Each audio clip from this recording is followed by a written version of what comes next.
Sibingelele sikwamukele indaba enze ihora lokuqala emini sibingelele nakuwe osibuka ohlelweni lethu lusha lezokusakaza iDTT lezi ndaba nizethulelwa usakhiwo ngokusokhela naze ezinohlonze emini nje. SABC urges the Honourable Premier to not only make a call for peace and tolerance but to commit to remove red tape that disallows the protection of councillors. SABC isinxuse uhulumeni wesifundazwe eKwaZulu Natal ukuba usukumele udaba lwegameko zokusocongwa kosombusazwe. Kusenkantolo kulona iqiniso akazi umjiya kangibone police station mina. Ubonga Ntanzi nongumsola wesibili ecaleni lokubulawa kalo wabengunozinto Orlando Pirates uSenzo Meyiwa uyaqhubeka nokuphekwa ngembuzo enkantolo ephakeme yasePitoli. They are here.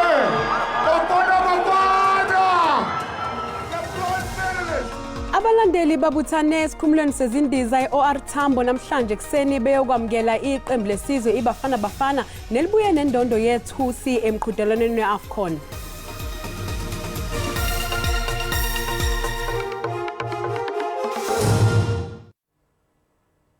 Inhlangano yohulumeni basekhaya SABC ikhathazekile ngezibalo zamakhansela asocongwayo esifundazweni eKwaZulu Natal.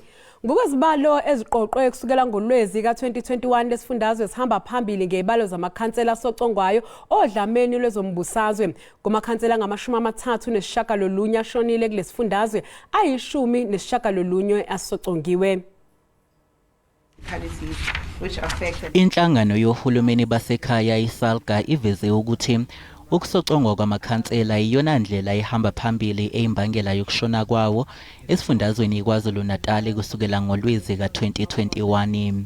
The number of councillors that have been assassinated, there are 19. A motor accident, only 3. Natural cause, only 17. Suicide, 2. Out of 39 councillors who have passed on within this very short space of time. Ukusocongwa kwamakhansela kuholela ekutheni yagcine esesaba ukwenza umsebenzi wawo ngendlela futhi ke kuyakhathaza ukuthi iningi lamacala okubulawa kwawo aphelela emoyeni. These killers and their handlers have turned politicians into sitting ducks, and they have instilled fear in municipal workers who dare stand up when they see acts of corruption. Njengoba kubhekwe okhethweni inhlangano yohulumeni basekhaya inxusa undunankulu wesifundazwe uNomusa Dube kanye namaphoyisa ukuba bangenelele eqedeni lesihlava. As the election season draw near, SABC urges the Honourable Premier to not only make a call for peace and tolerance but to commit to remove red tape that disallows the protection of councillors. SABC iphinde yakhumbuza amaqembu ezombusazwe ngobumqoka bokufundisa amalungu ngendlela yokuziphatha kanye nokwamukela imiphumela yokhetho uma ingavuni wona.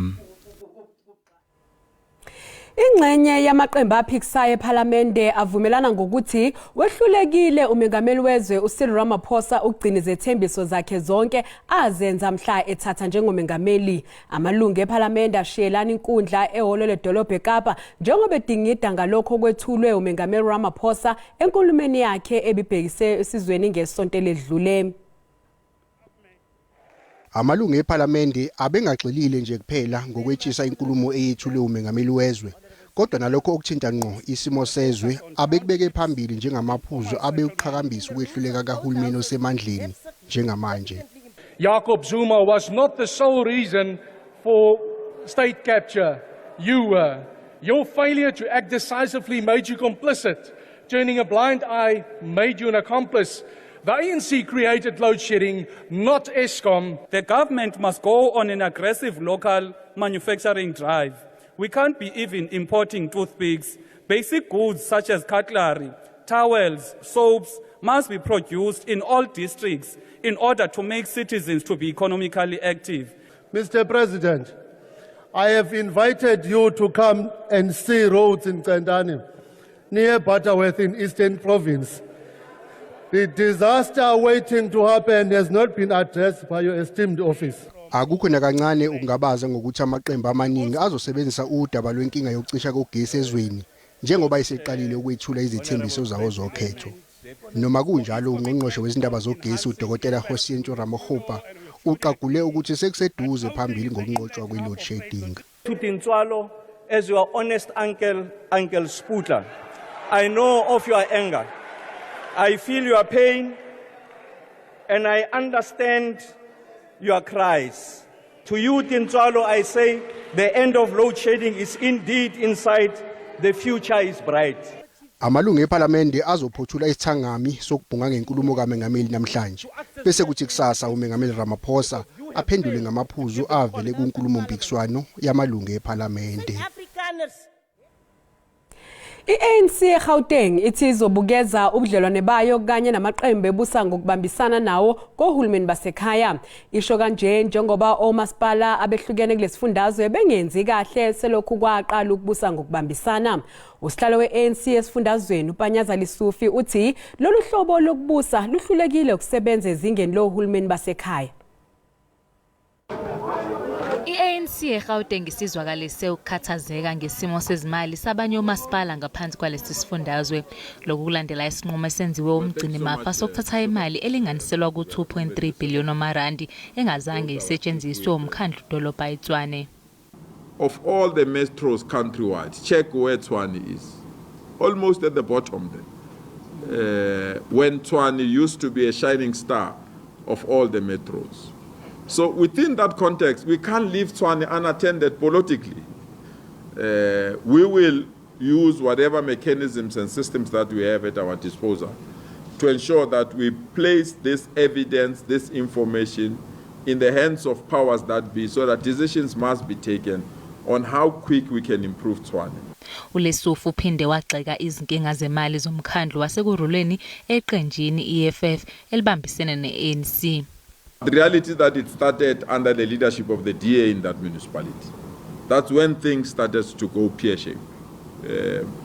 As I said, we are actually saddened that the hard work, the commitment, the dedication to establish a good municipality called Ekurhuleni have come to naught. uLesufi uthe inkulumo yakhe ebhekiswe esifundazweni iGauteng izogxila ekulungiseni inkinga zokwentuleka kwemisebenzi, ubugebengu, ukusimamisa umnotho kanye nokuhanjiswa kwezidingo emphakathini. Ikhomishane eyengamele ukhetho ye-IEC Western Cape ithi iculisekile ngokukhula kwesibalo sentsha ebhalisela ukuvota okokuqala okhethweni likazwelonke. Kusukela ngoNdasa nyakenye isibalo sabantu ababhalisele ukuvota kulesifundazwe sikhule saba ngaphezulu kwezinkulungwane eziyi180. Lokhu kwenza ukuthi isibalo sabantu abakulungele ukuvota bacele ekumaphesenti angama-64. There's a keener interest in terms of the participation in the elections, and particularly of the 26,000, over 5,000 were between the ages of 16 and 17. So they're not even able to vote right away. But obviously, if they are 18 by the time the elections take place, they will. But I mean, I'm so heartened by the fact that over 5,000 young people are registered as well over the weekend. I've never voted before. I was born in 1995, but I've never voted before. But I would like to give it a try this year. I registered to vote because, well, I live in the country, and so I may as well. Yeah, I'm not going to be a bystander, I guess. Not going to do anything for me. Yeah. And then there's a lot of things in the country about load shedding and stuff. Yeah, everything that's happening in the country. So yeah, that's why I'm not in the mood. Ukubhalisa online kusavuliwe ubusuku nemini, abanye ke bangavakashela amahhovisi ngezikhathi zokusebenza kwamahhovisi. Liyaqhubeka enkantolo ephakeme ePitoli icala lokubulawa kwalowayo ngunozinto bafana uSenzo Meyiwa. Umsolo wesibili kuleli cala uBongantanzi uphekwa ngemibuzo egxile okwenzeka mhla ethathwa ehanjiswa enkantolo eseBoksburg mhla zingama-24 kuNhlangulana ngo-2020. Njengoba nje liqhubeka icala lokubulawa kaSenzo Meyiwa enkantolo ephakeme ePitoli, le nkantolo iqale ngokubheka ubufakazi bukaBrigadier uGininde ngaphambi kokuthi izwe kubongana intanzi okwenzeka mhla zingama-24 kuNhlangulana ngo-2020. ubufakazi bukaGininde buveza ukuthi yena uGininde wathola ucingo oluvela estation zamaphoyisa mhla zingama-23 kuNhlangulana ngo-2020 olwaliveza ukuthi uNtanzi wayezobona nguNtokozo Mjiyako. Kwesenkantolo akulona iqiniso lelo akazi umjiyako angibone e-police station mina. Emva kokuyihlabe ihlikize lembiko uNtanzi umshushisi ubese enqoma ukuhlabela phambili nembuzo. Let us proceed now to the 24th of June 2020. Asiyeke kuyilanga langa i-24 manje. Yes my lord. Do you recall being booked out from the cells? Uyakhumbula ngalelo langa lelo ukhishwa kuma cell? Yebo Nkosenkantolo. Yes my lord. Who booked you from the cells? Wakhishwa ubani? Ngakhishwa yena Sergeant Mkhanda Nkosenkantolo. Ngenkathi echaza uNtanzi ngokwenzeka ucacise mayelana nokufika kwakhe eBoksburg ngalo lelo langa. Nkosenkantolo masifika eBoksburg uSergeant Mkhanda wehlile Nkosenkantolo wangena kwenye igate edryer wakhuphuka itebhisi ephethe wona lamaphepha ehlala baphethe ngenvelope ebrown ngaza amaphepha but ngenvelope ebrown ayibonakala. Sorry Mr. Ntanzi, let me stop you. We'll get back to that. My apologies for that. But prior to you being booked out to Boksburg Court, were you assaulted in that particular date? Azange bangishaya isikhathi bengikhipha bangishaya late Nkosenkantolo. uNtanzi usaqhubeka nokuphekwa ngemibuzo. Bukelisa siqwetolo kanti masibuya sizokuphathela udaba oluthi baqala bangireject ama-universities eminye bangireject mangithi ngiyalandela kuthiwe ama-mathematics asinawo kwisystem. Abafundi abangaphezulu kwama200 ababesola ngokukopela ngesikhathi kubhalwa ivivinyo zika grade 12 ngo-2022 bakhala ngokuthi bakwazi ukubhalisa ekhungweni zemfundo ephakeme yize bathola bemsulwa.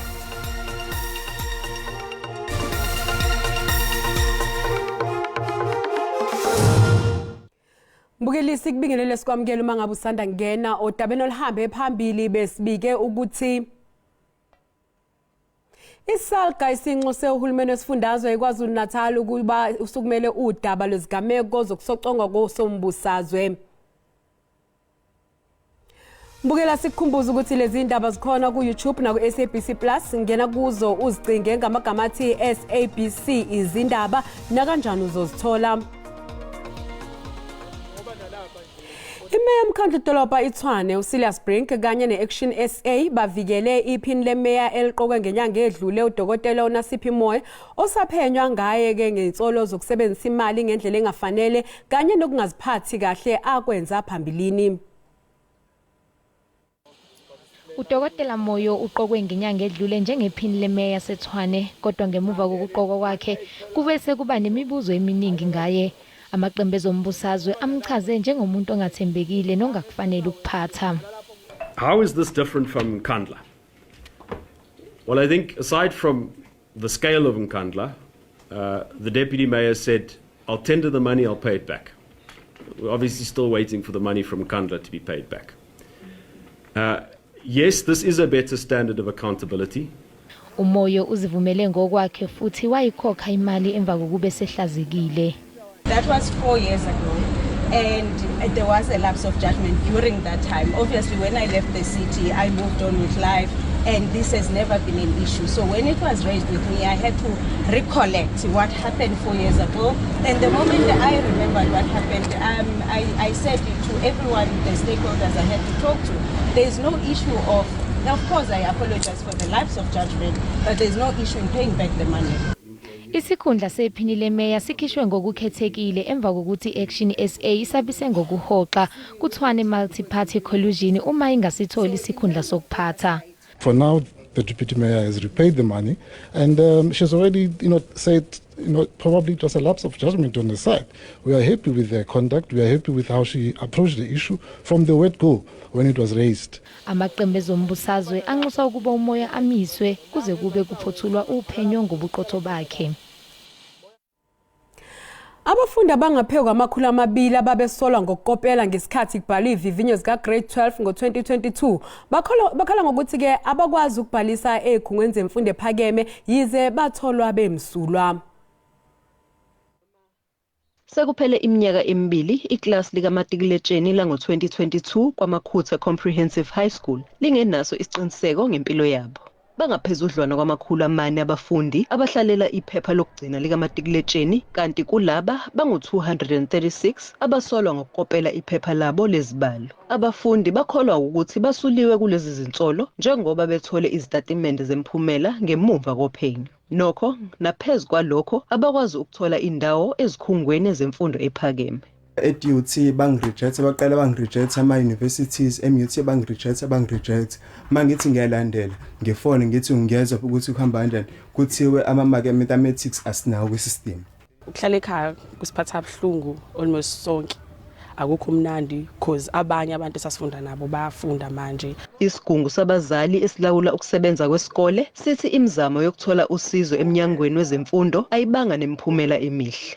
Umnyango uma sikhuluma as iSGB umnyango ukhombisa nje unganaki ngendaba zabantwana ekuyibona esingabo. It's either bayabhala baya-re-register ukubhala or basondele kithi ngamunye ukuze icase yakhe umuntu sikwazi ukuyibheka. Umnyango weluleke abafundi abathintekayo ukuthi bavakashele emahhovisi omnyango esifundazweni eMargate, Ogwini, Olseningizimu neKwaZulu Natal ukuze bathole usizo. Ngingonhlakanipho Magwaza ezindabeni ze-SABC eThekwini. Odokotela abangaqashiwe e-Eastern Cape sebehambise izikhalazo zabo ehhovisi kaNdunankulu. Laba odokotela abafuna ukuqashwa ezikhungweni zikahulumeni ezahlukene esifundazweni.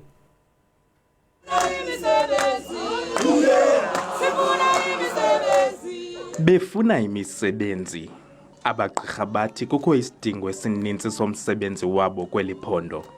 Isebe lezempilo lithi zingxaki zezimali ezibangela bangaqeshwa. Bathi mayingenelele inkulu baphathiswa Oscar Mabuyane. Siredi silindile sifuna uyonceda abantu beliphondo. Ingaske ngasinika elothuba lokubana singene sisebenze sincede abantu beliphondo. Kulindeleke kubanjwe intlanganiso mayelana nogungo lwesihlanu. But I guess an opportunity will come through following Friday's meeting with the Deputy Minister and the MEC to respond to this petition comprehensively. Kodwa abagqirha abaxolanga ile mpendulo. Ayisixolisi na kakhulu because aba bantu banexesha elide bezazi ingxaki lesikuyo. UDisemba uphele besazi ba asisebenzi. Namhlanje sisesiphakathini sika February asikasebenzi. Kodwa basixela uba masilinde 14 days. Lonto ayizosinceda nganto. Bafunge ngokuqhuba imigushuzo ekumila nje de banikwe impendulo ezixolisayo. Abongele yankisa kwiindaba ze-SABC eBhisho. Izakhamuzi ezakhele enkomazi ziphila ngokwesaba njengoba le ndawo isaphenduka indawo yezigebengu uma zidlulisa imoto ezebiwe kanye nemfuyo kwamanye amazwe angumakhelwane. Muva nje amaphoyisa kanye nombutho ezokuvikela bahlonze imoto ezingama30 ezebiwe. Asala lobenyoni amalungu omphakathi akhele enkomazi njengoba le ndawo idume ngezenzo zobugebengu. Izigebengu zisebenzisa le ndawo uma zithumela izimonto zokwebiwa emazweni angomakhelwane. Ngicabanga ukuthi lekubanga lokho lendlela yethu lesinayo lana ayikho up to standard, so labantu bemthetho abakhona ukugijimisana betigebengu kahle uma kufanele babagijimise. So ngicabanga ukuthi uma singasitakala ngendlela first then ukulungiswe le borderline. Amanye amalungu omphakathi asolwa ngokusebenzisana nezigebengu ekwebiweni kwezimonto. Asafeel safe ngoba uma balokho bayenda lebugebengu bagcina ba-encourage abantu balamphakathini especially labasakhula ukuthi bende lobugebengu. Ngendlela lenjalo mababona laba banemali laba bagcine bacabanga ukuthi indlela lekahle yokuphila ngile bugebengu. So siyacela ukuthi lokungenala into ofika khona lo mlayeto lo wonke magumbi eSouth Africa bakhona ukusinceda ngoba safili sivikelekile sibahlali basedludluma. Sekuboshwa abasolwa abangama30 ababanjwe nezimonto ezebiwe. Kusukela umnyaka lo uqalile sithole imoto letilingana ku more than 30 kahle leti betitshontshiwe sibophe basolwa labandlula ku 13 mayelana nokutshontshwa kwetimoto noma ukuhijackwa kwetimoto. Kwanyalo singasho ukuthi ke kuyasikhathata kakhulu ngobe letigebengu ngathi tisebenza nje ngebantu laba igroup noma isyndicate. Abanye abasolwa abathathu kulindeleke ukuba bavele enkantolo emantshi yaseKommarport. Isigungu esiphezulu senhlangano yezizwe esibhekela amalungelo abantu emhlabeni sexwayisa ngokuthi izenzo zelwa Israel zokuhlasela okwenzeka edolobheni iRafah esifundazweni saseGaza kwelasePalestina kuzoholela esimeni sesibhicongo okuzogcina kushone izigidi zabantu ngenxa yokugasela kwamasosha akwa-Israel edolobheni iRafah. Ngokusho kwesikhulu ezibhekele ezempilo edolobheni iRafah zibike ukuthi selokhu kukhululwe ngomsombuluko abantu ababili bakwa-Israel abekade bethunjiwe. Ukubulawa kwabasePalestina kwevile kubantu abangaphezulu kwama-70 kulezi insuku ezimbili nje kuphela. Simanzonzo isimo kule ndawo njengoba abantu basePalestina abangaphezulu kuka-1 million abazama ukubaleka kungekho lapho asabengabalekela khona njengoba sebevinjwe umngcele wase-Egypt. A potential full-fledged military incursion into Rafah, where some 1.5 million Palestinians are packed against the Egyptian border with nowhere further to flee, is terrifying. Unobhala jikelele wenhlangano yezizwe ukhathazekile ngesenzo esiqhutshwa amasosha empi yelakwa-Israel njengoba kubonakala engena ngamandla eRafah. I am particularly worried by reports that the Israeli military intends to focus left on Rafah. Half of Gaza's population is now crammed into Rafah. They have nowhere to go. They have no homes and they have no hope. They are living in overcrowded makeshift shelters in unsanitary conditions without running water, electricity and adequate food supplies. Umshushisi omkhulu wenkantolo yezamacala emhlabeni uKarim Khan ukhipha isexwayiso sokuthi labo abaqhubeka nokwephula umthetho bazobizelwa ngaphambili ukuze bachaze ngezenzo zabo zokuqhumisa ngamabhomu nokubonakala kungenamkhawulo.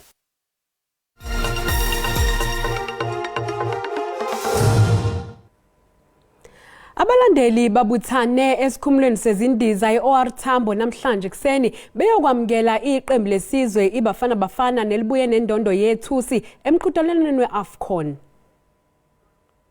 They are here. Bafana Bafana. Abalandeli batheleke esikhumulweni sezindiza ngedathakusi uzokwamukela iqembu lesizwe. Leli qembu seqala ukudonsa abalandeli futhi ngemuva kokudlala kahle kuAFCON. They have our support 100%. We love them. I'm very proud of Bafana Bafana for the first time since I bought this t-shirt, wearing it for the right reasons. Ade kungokuqala ukuthi eminyakeni engama-24 ukuthi iNingizimu Afrika ithole indodo kulo mqhudelwano. We're very excited about the reception that we got from the South Africans. That means we've done so well in the tournament, and I think it just shows the love. It's amazing. You know, it does wonders for someone, you know, like myself, like a lot of the players, you know, to see that everyone cares and they support, you know, because we don't get chance to interact with many people. So we appreciate the support and, you know, long may that continue. Manje iNingizimu Afrika izobheka ukuhlungela indebe yomhlaba yango-2026. It was a wonderful morning, best reception in many years. Our teams are performing. Banyana are the African champions. They are number 2. And this team is the third best team on the continent. iNingizimu Afrika izophinda idlala umdlalo wobungani ne-Andorra kanye ne-Algeria ngenyanga ezayo. Bukeli umhlahlo wesimo sezulu yalandela emva kwekhefu.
Bukelisi sibeka lapho ke indaba zehora lokuqala emini kuze kube ngokuzayo usale kahle.